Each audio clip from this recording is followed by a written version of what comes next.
Salam. Petugas SPBU dan warga beramai-ramai membantu mengambil bahan bakar yang ada di kendaraan masing-masing untuk disumbangkan kepada ambulans. Ambulans dari Rumah Sakit Umum Daerah Aceh Singkil itu hendak merujuk pasien ke Rumah Sakit di Medan, Sumatera Utara. Namun persediaan BBM mobil ambulans menipis. Ambulans tersebut sempat singgah di sejumlah SPBU di kawasan Aceh Singkil. Namun setelah menunggu sekitar 2 jam, BBM di SPBU tak kunjung datang. Kemudian ambulans tersebut melanjutkan perjalanan dan singgah di SPBU di wilayah Subulu Salam. Namun persediaan BBM di SPBU tersebut juga kosong hingga mendapat sumbangan bahan bakar dari warga. Rumah sakit RSUD Aceh Singkil membawa pasien stroke. Kebetulan bapak itu harus segera dibawa ke Rumah Sakit Medan untuk melakukan CT scanning kepala untuk memastikan apakah ada pembuluh darah yang pecah. Dan ketika kami bawa, memang mobil ambulans itu lagi rest, tidak ada minyaknya. Biasanya memang ada minyaknya, tapi karena berhubung minyak ini susah, memang langka. Pas pulang kemarin, kebetulan ambulans itu lagi ada waktu merujuk itu, pulangnya tidak ada minyak. Warga berharap kelangkaan BBM di daerah secepatnya bisa teratasi sehingga dampak kelangkaan itu tidak kian meluas. Dari Aceh Singkil Aceh, Suparman Munte, iNews melaporkan. Sementara itu, kedatangan truk tangki BBM di SPBU di Mandailing, Natal, Sumatera Utara disambut sorak-sorai warga. Truk tangki datang setelah warga antri selama 2 hari.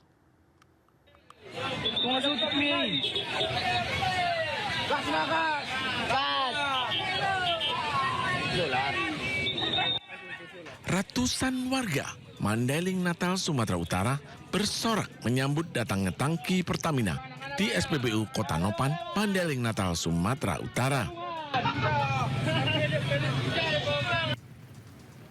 Meski jumlah BBM dibatasi, namun mereka senang akhirnya bisa mendapat BBM usai 2 hari mengantri. Kali ini, stok BBM yang tersisa jenis Pertamax sebanyak 8 ton. Hingga kini, kondisi di hampir seluruh kabupaten kota di Sumatera Utara mengalami kelangkaan BBM. Antriannya udah ada 3 jam. 3 jam abang di sini? Iya, Bang. Kalau yang langka dulu berapa lama? Yang langka ini semenjak ada bencana itulah. Oh, payah minyak ya? Iya, Bang. Kalau payah minyak gini gimana kita nih narik angkutan ini? Ya agak susah juga lah, Bang. Gimana kita mau narik? Jadi tiap hari antri? Antri, Bang. Pengelola SPBU mengakui kelangkaan BBM diakibatkan masalah pengangkutan dari depo Pertamina Teluk Kabung dan Dumai, sehingga pasokan tidak dapat masuk setiap hari.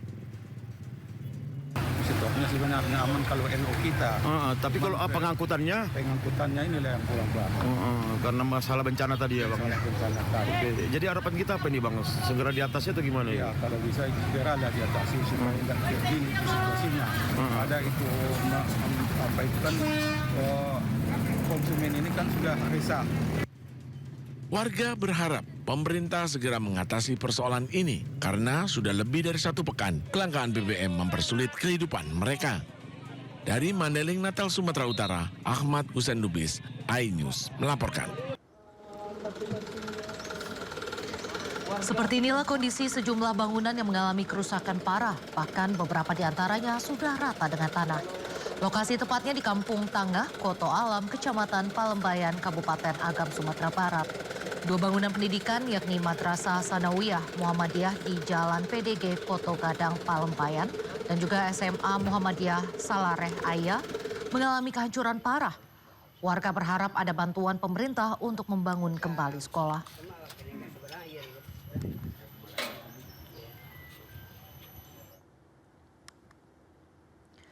Sebelumnya inilah jalanan perkampungan dan bangunan sekolah di Kampung Tangah, Koto Alam, Kecamatan Palembayan, Kabupaten Agam, Sumatera Barat saat belum dilanda banjir bandang.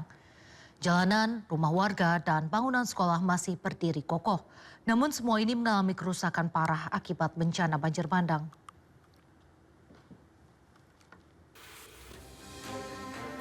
Warga terpaksa berjalan kaki puluhan kilometer akibat akses jalan darat belum bisa ditembus kendaraan. Mereka hendak mengunjungi keluarganya atau mencari tahu kabar keberadaan sanak familinya yang hilang kontak akibat terputusnya jaringan internet.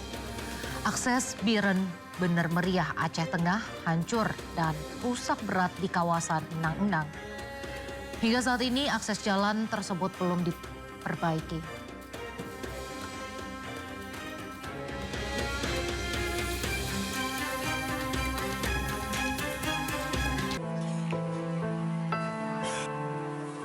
Pasca banjir bandang yang menghantam sejumlah kabupaten dan kota di Aceh, Rumah Sakit Umum Cut Mutia Kota Langsa kini dipenuhi pasien korban banjir.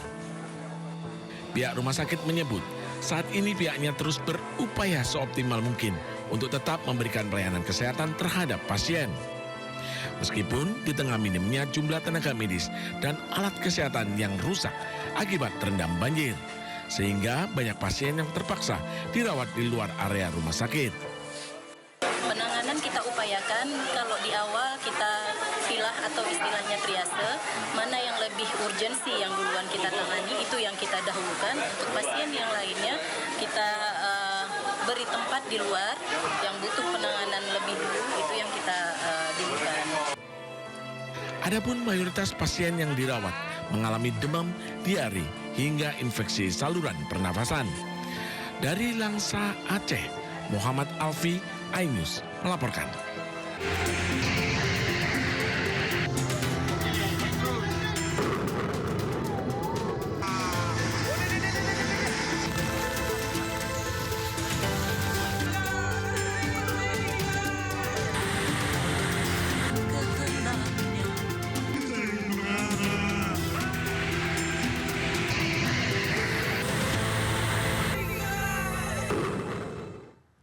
Hari ke-9 pencarian korban banjir bandang di Kecamatan Palembayan, Kabupaten Agam, Sumatera Barat. Brimopolda Sumatera Barat tembus 2 titik lokasi longsor dan menurunkan 2 tim anjing pelacak K9 menyisir lokasi pencarian korban. Tim juga membangun solar panel untuk penerangan pemukiman warga di lokasi terisolir.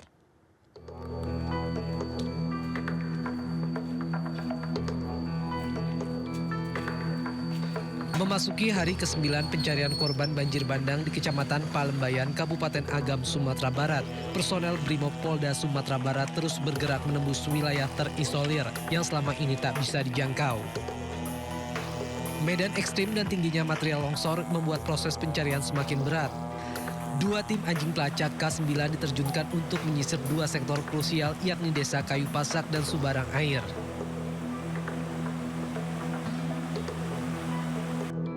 Hingga hari ini, setidaknya 69 jenazah telah berhasil dievakuasi, namun diperkirakan masih ada sekitar 50 orang yang belum ditemukan. 3 wilayah yang sebelumnya sepenuhnya terisolasi satu persatu mulai ditembus tim Brimob. 2 di antaranya sudah terbuka sehingga bantuan logistik dapat masuk. Sementara 1 lokasi terakhir yang dikenal dengan nama Tulang Gajah saat ini masih dalam proses pembersihan. Secara keseluruhan, Brimopolda Sumatera Barat telah berhasil menembus 11 titik longsor di Kabupaten Agam yang menjadi jalur penting evakuasi dan distribusi bantuan. Yang pertama kan pencarian dan evakuasi bagi korban meninggal kemudian luka-luka sudah kita laksanakan sekitar hari pertama, kedua, ketiga setelah Galodo. Sekarang tinggal kita doorlock atau pendorongan logistik ke titik-titik yang terisolasi, dan ada beberapa daerah yang terisolasi sudah kita bisa tembus, termasuk Subarang Air ini hari pertama pun terisolasi sudah kita bisa tembus dengan menggunakan jembatan darurat, kemudian memberikan logistik, membangun dapur lapangan. Sekarang kita membangun solar panel atau panel matahari untuk bantu penerangan listrik. Tak hanya itu, untuk memenuhi kebutuhan penerangan warga di daerah yang masih terputus aliran listrik, Brimob juga membangun fasilitas solar panel di beberapa pemukiman. Penerangan ini menjadi harapan baru bagi warga yang hingga kini masih tinggal di tenda-tenda darurat. Dari Padang, Sumatera Barat, Wahyu Sikumbang, iNews melaporkan.